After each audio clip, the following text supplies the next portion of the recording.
This week on The Futurists, Dr. Harry Kloor. Definitely, robots will be kind of like smartphones. Everybody will have them. Every business will have a form of robotics. Like in our system, our focus is not to replace a human, it's to work alongside them.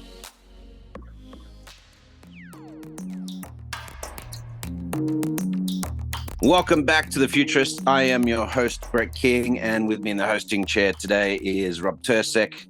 Hey, Rob. Hi, how you doing, Brett? Good. So we've had this guest on before. In fact, I think he was on our second show. Yeah.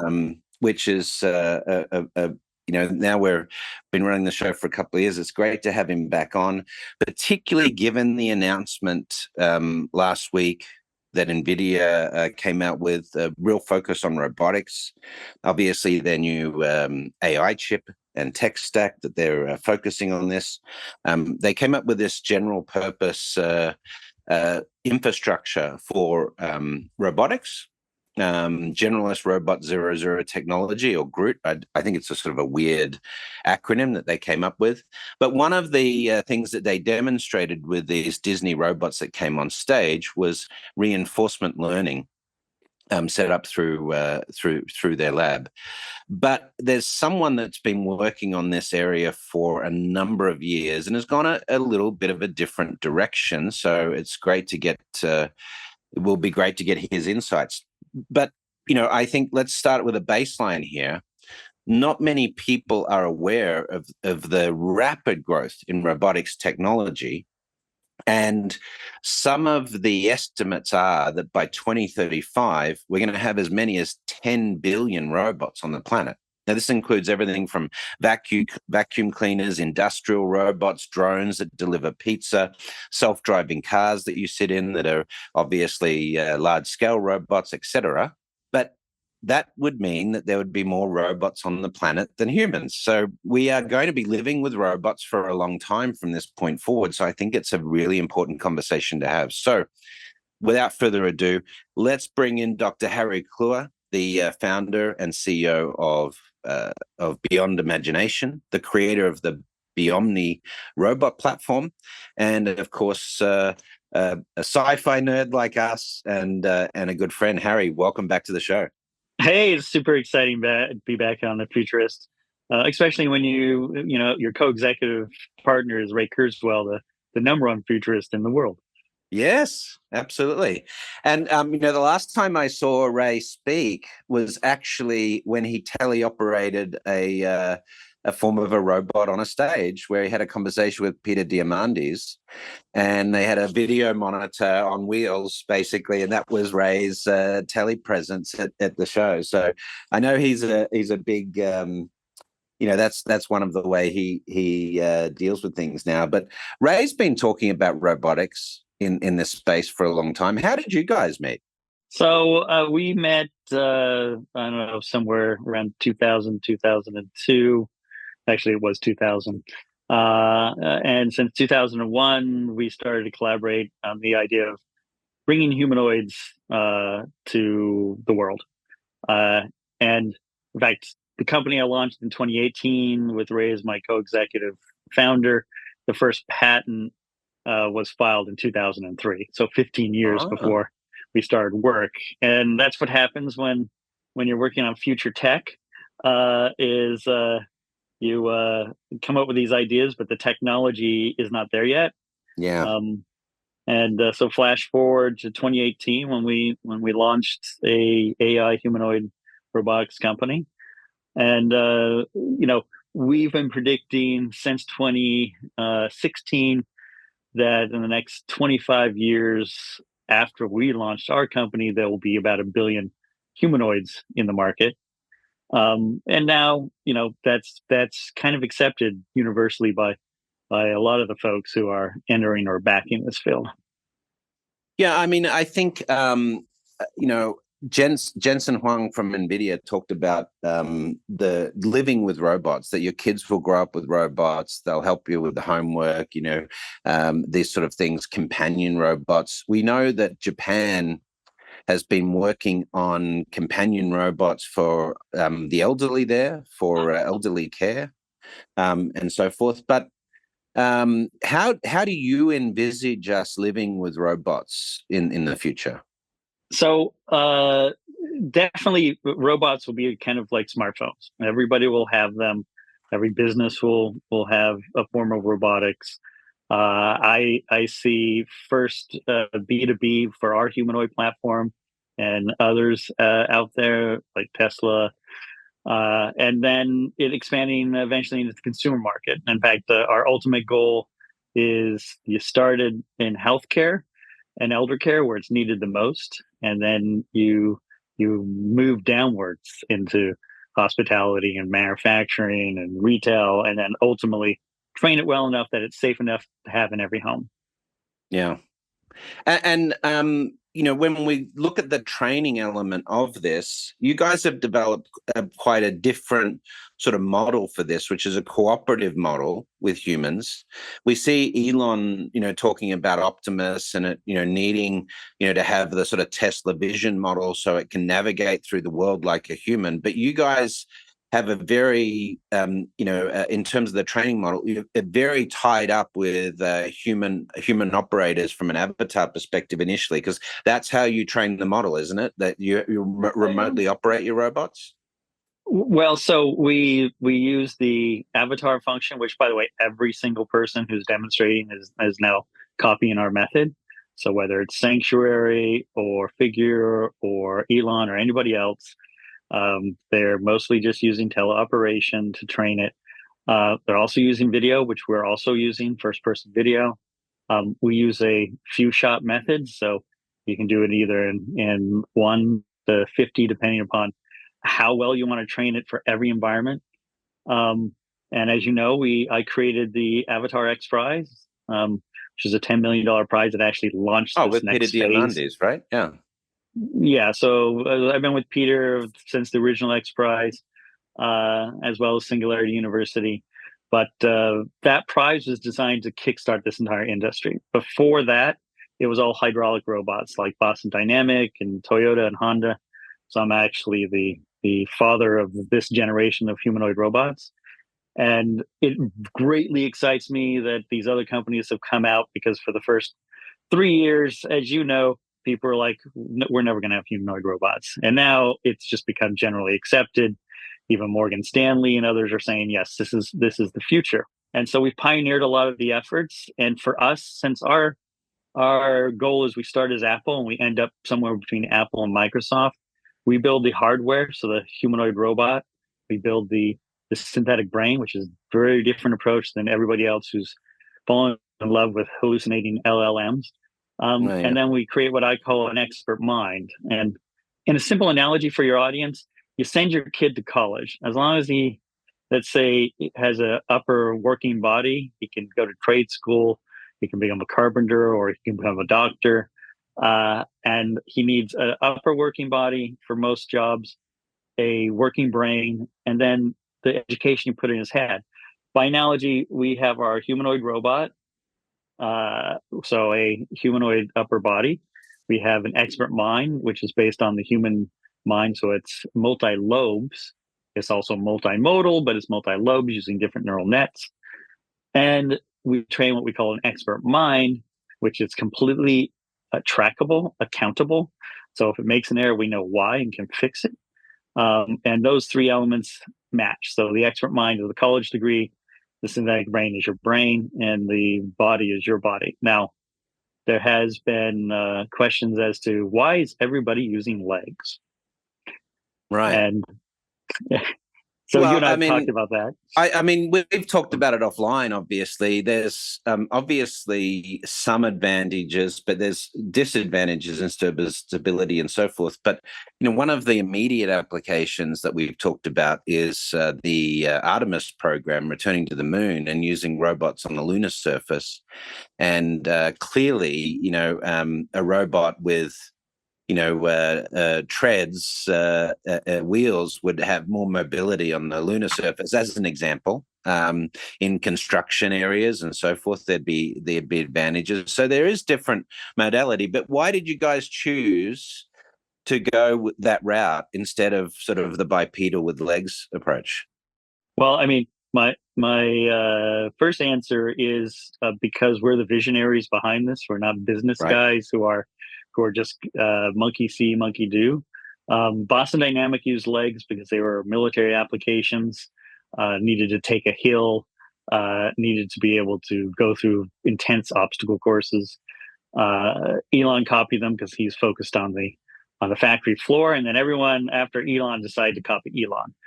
Legs, I think, have very small utility. Let's go through their advantages. They can walk upstairs, and maybe you can do parkour with them. Disadvantages. Almost every environment, we've calculated there's about $54 trillion in labor, whether it's skilled labor like a doctor or a nurse or an engineer, or less skilled labor. They all don't require legs. They require what's called mobility. Right. And look, if I need to climb a bunch of stairs or go a bunch of cables that are like 2 feet maze, legs might be useful there on a factory floor. However, in the real world, where everything has to be ADA compliant, wheels are far superior. Like our system is stabilized, so you can't push it over. It would take a lot of force. It pushes back on you and has a low center of gravity. Our future bases will have a much smaller footprint, but we'll still have those aspects. It can rise up from 5'2" to 6'2", and we've used it to go through snow and mud and rock faster than a human, gravel, and up and down curbs. We even had it going up and down curbs in Riyadh, but I'll get to that a little later. So interesting. the advantage of wheels is, first of all, right now our system runs 10 to 12 times longer with a wheel base than any leg system. We already have the next one in the pipeline that will run 3 days. So instead of an hour and a half, you're running 36 hours. And since you can hot swap, you can run it truly 24/7. It's not just the energy efficiency. I keep asking Elon when he's coming out with a legged car. Keep saying he's not. But by the way, standing up is burns energy as a human and a robot. Right. It's also insurance. So if you want to get off of your factory floor or a place where you have all these contracts your employees have signed because you have heavy robotics anyway, you're not going to do it with a legged robot right now. In the future, yes, when it's become so reliable, it won't fall down. Right. But especially their metal chassis that have a higher center of gravity, that's a bad idea.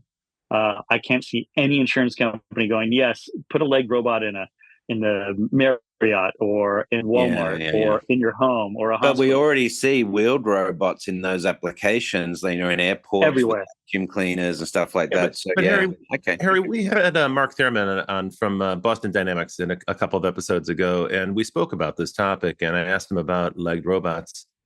He was very eloquent about it. He said the reason we like legged robots is most environments are built for humans, and we want to put those robots in the same environments as humans.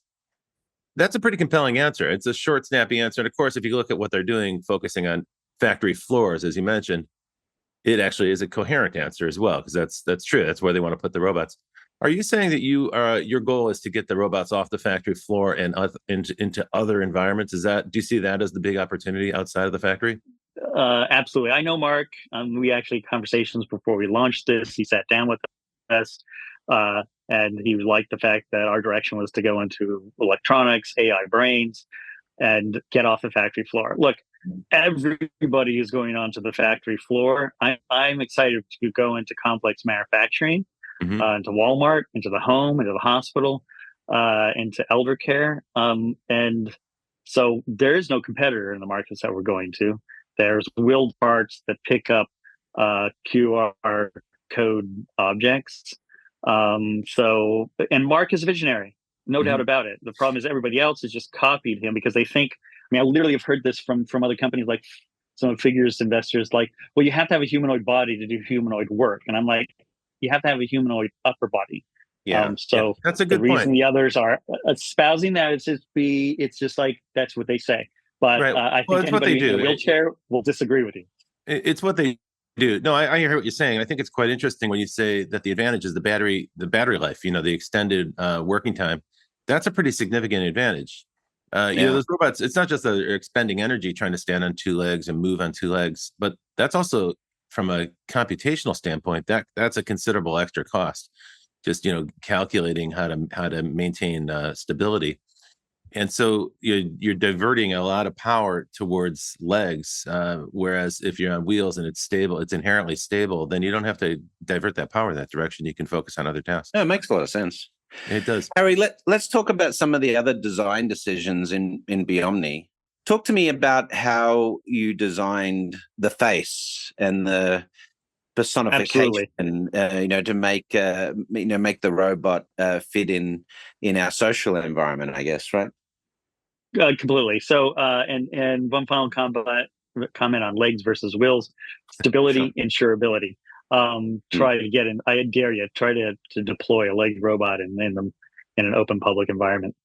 In terms of the design features, the physical look of it has been designed to stay out of the uncanny valley, to make it very appealing to people who are very young and very old.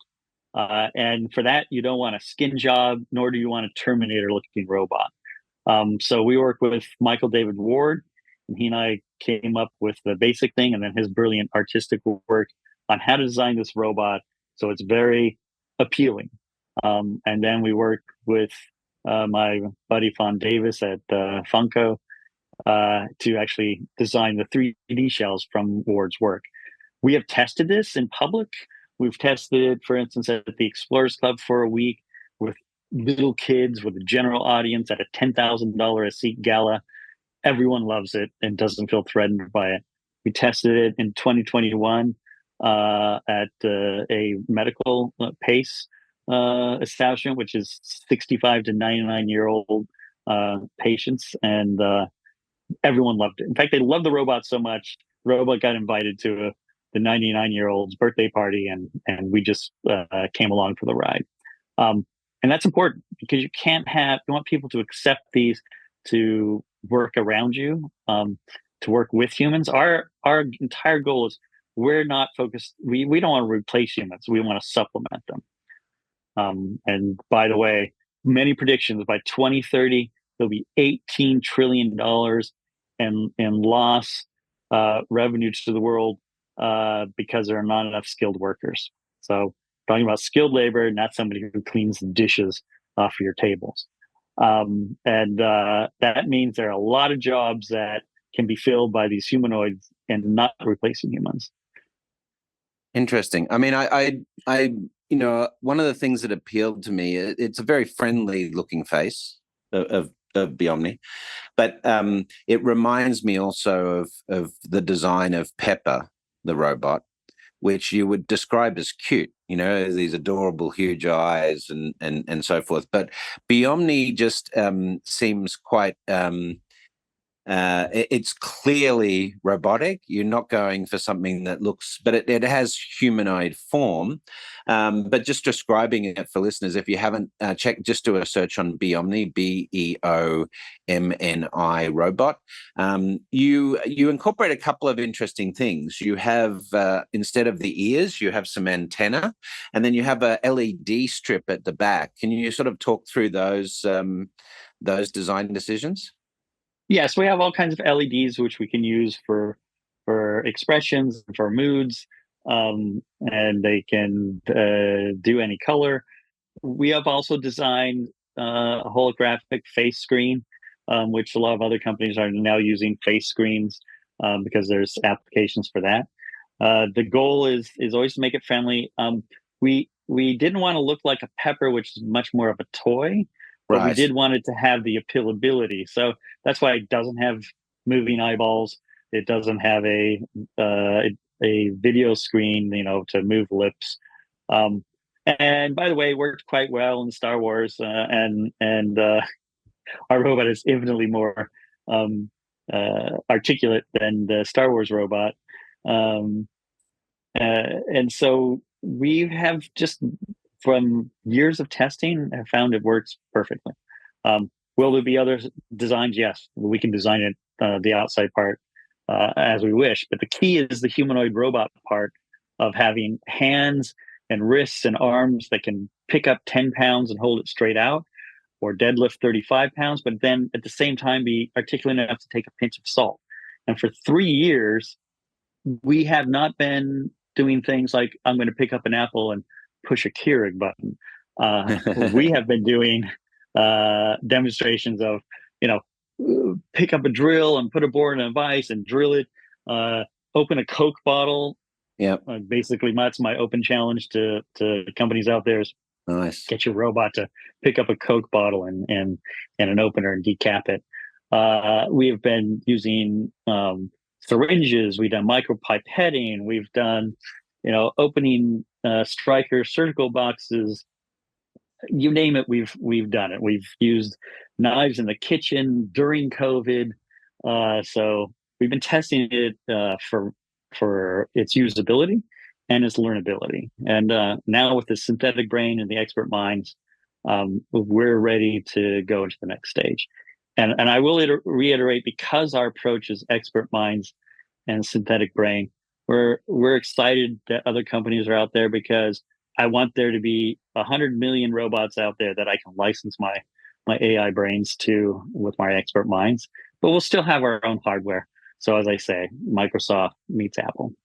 I want to talk about the AI brain stuff after the break. But just before we go to the break, when was the first time you were successfully able to teleoperate the platform? So we were teleoperating back in basically January of 2021. And then we started to train the synthetic brain using that data. We're also using video first person. We do find that the start with teleoperation gets you a lot of good data, especially if you're not going to rely solely on an LLM, but you want to have haptics AI brain, you want to have audio, you want to have your vision system as well as your motion control. And now we've progressed that over a 3-year period. So I'll give you an example. Last year in March, I had the CTO of Microsoft's government arm at midnight jump into our teleoperation system, which is now a combination of AI with a very simple headset. I could put 3 of them in a backpack. And within a minute, he was controlling the robot and teaching it to do 2-handed tasks. And that was from Romania with not very good internet to Denver. Wow. Oh, great. Folks, you've been listening to Dr. Harry Kloor, and he's been telling us about his Beomni robot and the progress that he's making with his expert mind. We're going to take a short break, and we'll be right back with the Futurist after this message from our sponsor. Provoke Media is proud to sponsor, produce, and support the Futurist podcast. Provoke.fm is a global podcast network and content creation company with the world's leading fintech podcast and radio show, Breaking Banks. And of course, its spin-off podcasts, Breaking Banks Europe, Breaking Banks Asia Pacific, and the FinTech 5. But we also produce the official Finovate podcast, Tech on Reg, Emerge Everywhere, the podcast of the Financial Health Network, and Next Gen Banker. For information about all our podcasts, go to provoke.fm or check out Breaking Banks, the world's #1 fintech podcast and radio show. Welcome back to the Futurists. We are continuing our conversation with Dr. Harry Kloor, the founder and of Beyond Imagination, the creator of the Beomni robot. Just before we jump back into that, there's some interesting news. We now have firefighting robots that are becoming active in Alaska. This was just announced, a new robotic dog used to fight wildfires at airports. And we have the first robot casualty, a Boston Dynamics robot dog known as Roscoe. Was shot in a standoff with police in Cape Cod recently. So robots are already starting to become a part of society and integrated in interesting ways. Robots Harry, gone rogue. Yeah. No, the robot was shot. Like, it wasn't, the robot didn't do any shooting back, but it was shot by a criminal in this standoff. So, but it appears he came out of it okay. So, He just replaced the part. You know what I'd love to do is for the benefit of the people who are listening, talk about what the hardest things are, because robotics in some respects has lagged behind the great progress we've recently seen in artificial intelligence, although that artificial intelligence progress occasionally runs into snags and slowdowns and so forth over its 50-year span. And with robotics, there are some hard problems that have already been solved, and there remain some very hard problems that have not quite been solved. Harry, can you give us a little recap of, like, what are the difficult problems? Where's the best progress been made, and what problems remain to be solved? So I think key areas in the robotics area for us to do work is just sophisticated hands, wrists, and arms that can do both strong work and very complex tasks. And do it. That's like the example you gave of the Coke bottle. The Coke bottle being something very delicate, and if you put too much pressure, you're going to snap that bottle or bust it in half. But also enough precision control so you can actually bring the opener and open it. And you don't want to be using. Some people are using mixed hydraulic electronic systems, very bulky, and so they can have a sophisticated hand, but it's not practical. You're not going to deploy it. So you want to be able to deploy these things in a like our bomb cost is 50K or less at 100 units, and right now our fingers don't splay, but they do everything else. And as we move forward, our next challenge is to be able to splay your fingers. But we have delicate operations that we can do. Our thumb works like a human's thumb. Our fingers, we can pick up light things and heavy things, and that's the key. The challenge is a lot of people see these robots and don't realize that, okay, they can wave their hands around, but they actually can't even pick up a pencil. Or they're super sophisticated. Like the guys who make the shadow hands are absolutely brilliant, but they're so expensive, and a lot of them are hydraulic. I don't see them actually working. And now, you mentioned hydraulics several times. Just for the folks who are listening who don't know the distinction, hydraulic systems are bulky, and you're actually using water pressure, right, to move things around. Is that correct? So hydraulic system is using pressure lines. Literally, there's some sort of liquid in it that is used to move the arms, fingers, and in any electronics. You have hydraulics, for instance, in your car. For a electronic system, which is, say, all motors, no liquids, is, I think, much better and has proven much better for a commercial market use. And so the difference is much heavier, much noisier, leaking systems versus something that's super reliable like your iPhone. Okay, and so if the goal is to get to a humanoid form factor, you can't really get there with hydraulics. They'll never be able to miniaturize that. There's a certain minimum size you have when you've got all those tubes with fluids and so forth. Right. Unless you can be in the 21st century and make androids, I don't think having hydraulic systems are a very good idea. Okay. And that's proven to be the case. That's why we started this entire movement, and now pretty much, or not pretty much, everyone has followed. So and one of the other big challenges is battery life, right? I would imagine that the original robots were tethered. We used to see videos of tethered robots, but the goal is to have these things move freely and autonomously, and for that you need battery. And I would imagine battery life has proven to be a significant challenge. Battery life is a big challenge if you have legs, but if you have wheels, you could have much bigger batteries. You can have a lower center of gravity, and you can have a very long run time. Boston Dynamic systems generally ran about an hour or less. They may have made some improvements, but they're just way too heavy, which is why Elon's system and others have done the full humanoid body.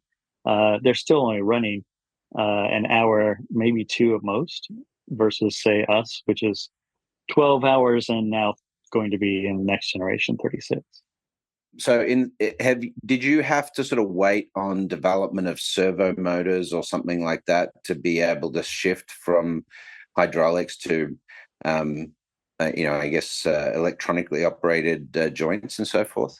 Yeah, we waited on a lot of things from 2003 to about 2018, which was everything from much more sophisticated electronic motors, sensors, the advancement of AI, which we can get into, a whole range of things which had to be developed, both hardware and software. I mean, for me, of course, the more exciting thing is the software, the AI, which you then use to control first our robot, and we'll be using to control others down the road.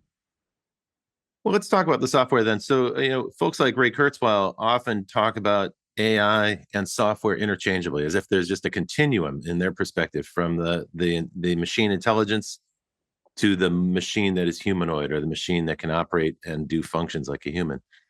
Do you see it that way? Do you see artificial intelligence as seamlessly integrated with robots?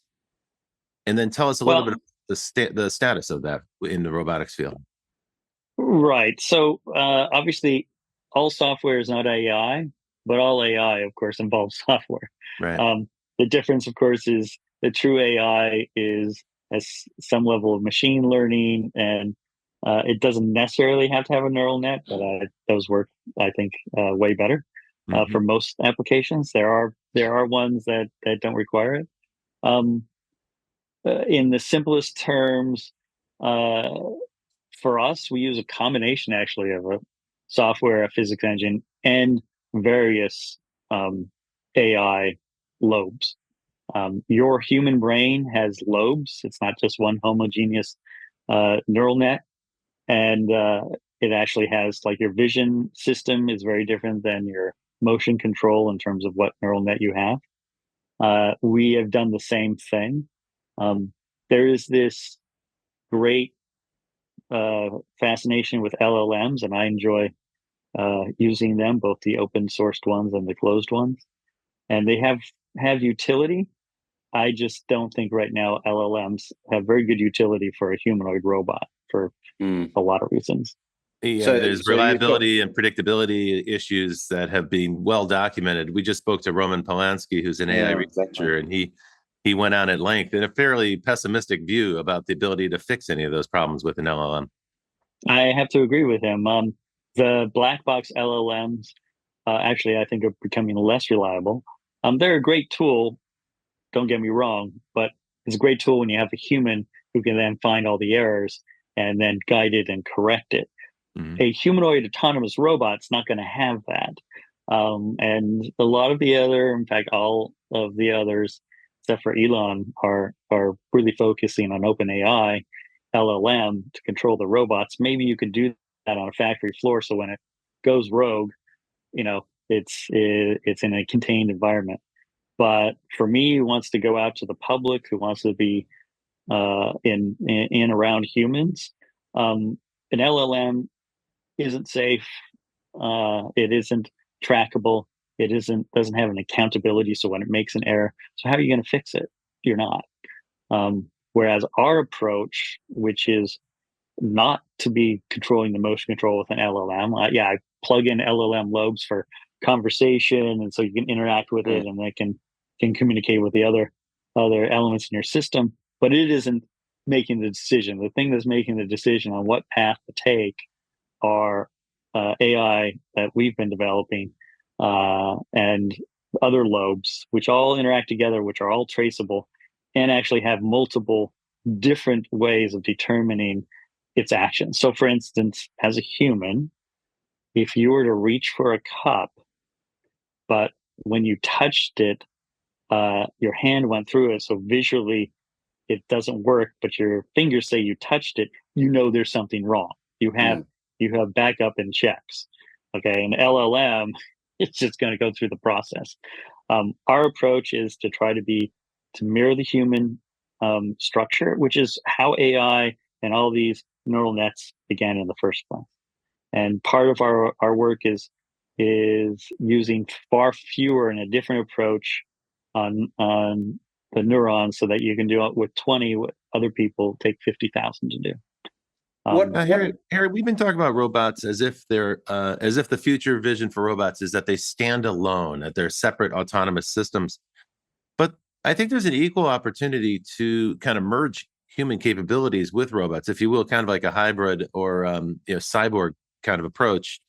In a sense, that's what Neuralink is trying to do right now, where they're implanting some neural fibers into the brain to track brain inputs and use the brain as a brain interface as a way to control machinery. What's your perspective about that? The idea of merging man and machine?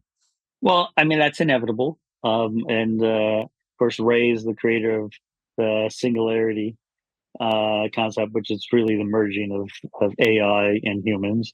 And neural nets would be and this neural mesh would be a part of it.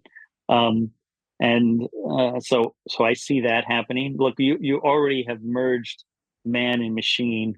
I consider the fact that everybody is glued to their iPhone or their Android. Right. It already shows that you're relying on your memory and other things. And the car is another kind of extension, right? There's going to be a ton of robotics in cars. The interface there is changing right now. That's a very lively area of innovation, automotive. Yeah, so it's inevitable. But I think another element to your question is I see these as cooperative machines. So it's not that like in our system, our focus is not to replace a human; it's to work alongside them, to supplement them. If I'm working as a nurse assistant, let's say, I'm not trying to get rid of the other nurse assistants. I'm trying to take all their heavy stuff, take their 80% of their workload, and leave them to do the most human things. The same thing if in retail or in manufacturing. Goal isn't to replace them, though. Look, let's be honest. Will some people be replaced? They will, because, for instance, in our model, we can offer a 75% labor savings and a constantly improving system because we have what I call a hive mind. So if one robot's working in Boston, another one's working in London. By the next day, every one of them will have learned from the one in Boston that discovered a better way of doing something. Humans, of course, can't do that. So productivity will increase, reliability will increase. So some companies will end up replacing them. That's not our goal. Okay, I want to talk just briefly before we because we're going to have to wrap soon. But I want to talk about you talked about the neural net, the neural mesh, and so forth. Can you explain the technical architecture, for the neural function? Is it embedded? Is it in the robot? Is it in the cloud? Like, for example, if the robot lost internet connection, how does that work? Just can you give us sort of a better understanding of that piece of it? Absolutely. So, there's this big desire and belief that LLMs are going to become general AI. I don't agree. I think it's more than pattern recognition to be a general AI. And then we have narrow AI. We're in the middle. We're creating what we call expert minds, so that they will run offline, so I can do my job, and then periodically check up, do a report, so that can talk to what I call our omni brain, and everyone can learn, and then it can be upgraded. But the key for us is to work offline, to have it to do complete complex tasks and complete job, but not try to do everything. My nurse assistant doesn't need to know how to fix an engine, and my mechanic doesn't need to know how to do a heart transplant.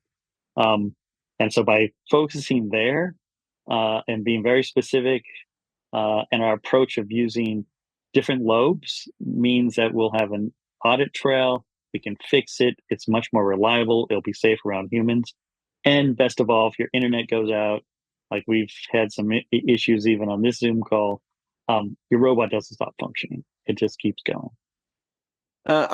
I'm interested in how you fund all of this, Harry, because it must cost. I mean, it must take a huge amount of resources to be able to not only pioneer these technologies, but also to sort of get into a mass production process for this, which I understand you're now sort of transitioning to that sort of more mature phase in terms of production and so forth. But How do you stay ahead of that in terms of the costs and fundraising and so forth? So, we've done a couple of priced rounds, very small. We've mostly bootstrapped and financed this ourselves. We've also leveraged, 20 years of advanced work. So I make $1 a run, like other people take $100. I'll do it with $1. We are starting an A round to raise $60 million because I want to hire 40 more PhDs, especially to fully train now our expert minds. But prior to that, we've done a lot of our own bootstrapping and some very small rounds, because I think too much money makes you not work smarter. You just work harder. So you throw a whole bunch of people at it. We also have been able to do a lot more because we know all the things not to do. And our philosophy is work way smarter and don't go down rabbit holes. And our goal is to actually bring robots to market and have them in every house one day, not to do a pump and dump SPAC. So our goal here is 20 years from now, have hundreds of millions of robots out there and maybe hundreds of millions more expert minds, and actually be improving people's lives. Cool. Harry, I want to just circle back to the vision that you were talking about a moment back, because I think that there's something here to unpack. We talked a moment about the hive mind and the way one robot can learn from another mind, right? So that suggests that the connectedness is where the value lies, the network that links those robots together. You also talked about the ability to have different kinds of brains, different lobes connected to different robots and different applications. So that suggests a kind of, the ability to expand the capabilities of a robot that's in the field by adding additional intelligence. And we also touched on the idea of connecting to human minds, which it might not be directly what you're doing necessarily. But it seems to me when we talk about all that, what the value of the system you're talking about lies in the network that connects those things together. The value doesn't necessarily lie in the end robot, the hardware that's out in the world, or the appliance that it's connected to. And by extension, you could almost imagine if you had that hive mind, you could add intelligence to almost any machine. You could extend that out to almost any machine that was able to handle it, right? That was able to take those instructions and do something with it. Is that the vision that you see? Do you see a kind of a networked mind and then a big range of devices, whether they're made by your company or another company? The value seems to be in that hive mind. So it's both are valuable. The expert mind is extremely valuable, but also the individual minds are valuable. It's like your mind is valuable in this conversation that's connecting us. For us, it's a standalone system that's running offline, but then when it connects up to the hive mind, it shares its knowledge, and then all of the minds learn from each other, not only in its own field. So, say it's a nurse assistant, but also from the retail clerk, because there's things called skill transference. So there's great value in the network part and great value in the standalone part. The hive mind for us, we're very excited because it's kind of the internet of these AI brains. Interesting. Very cool. Very powerful. Well, we have great progress. Yeah, it's a pretty extraordinary concept. I think, I just want to underscore for the listeners, the immense amount of progress that has been made in this field in the last 10 years is astounding. We hear every day about the advances in artificial intelligence, and those are impressive. But as Harry's pointed out a couple of times, some of that progress is a little bit of an illusion or maybe a hype bubble in the AI field right now, because those systems aren't entirely fully baked. They're still filled with flaws. They're not entirely reliable. When it comes to bringing a robot into the real world, reliability is job one. And durability and flexibility. These are things that are extraordinarily difficult to achieve. And until fairly recently, robots were bulky and slow. They were bolted to the floor. They could do one thing, and they were deaf, dumb, and blind. They couldn't see human beings. What Harry's describing for us is a world where robots are more like us. They're aware. They can see what's around them. They can react to what's around them. They can interact with human beings and do it in a way that doesn't threaten or harm human beings. This is amazing progress. Hey, Harry, it's been a great... Really important for safety too, right? Yeah, well, it's been great to be back on the Futurist, and you're complete right. We could probably do 3 more episodes because we haven't even started to talk about how our system learns like a human. So I don't have to teach it everything. It can infer from those actions around it. So we basically teach our AI brain how to learn versus just fill it with knowledge. I will, in defense of LLMs, I will say, yes, it's great when I'm trying to craft something and I can get a good draft, but I have to fix it. It's not great if I want to make a meal and not catch the kitchen on fire. Right on. Well, Harry, it's been a great pleasure having you on the show. Where can folks find out more about you and Beyond Imagination? Where should they go to learn more about what you're doing? So they can go to beomni.ai, which is our website. They can reach out to me on LinkedIn. And we do have a variety of social networks that we stayed mostly in stealth. We don't put money into PR.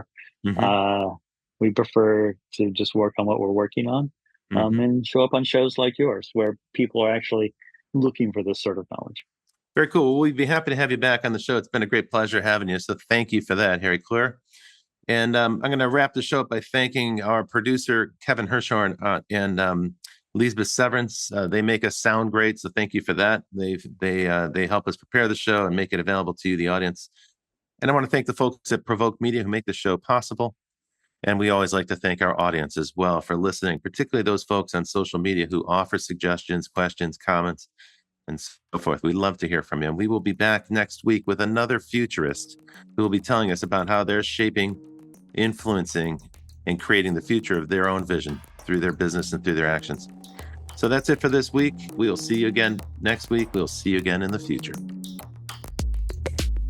Well, that's it for The Futurists this week. If you like the show, we sure hope you did. Please subscribe and share it with the people in your community. And don't forget to leave us a 5-star review. That really helps other people find the show. And you can ping us anytime on Instagram and Twitter at Futurist Podcast for the folks that you'd like to see on the show or the questions that you'd like us to ask. Thanks for joining. And as always, we'll see you in the future.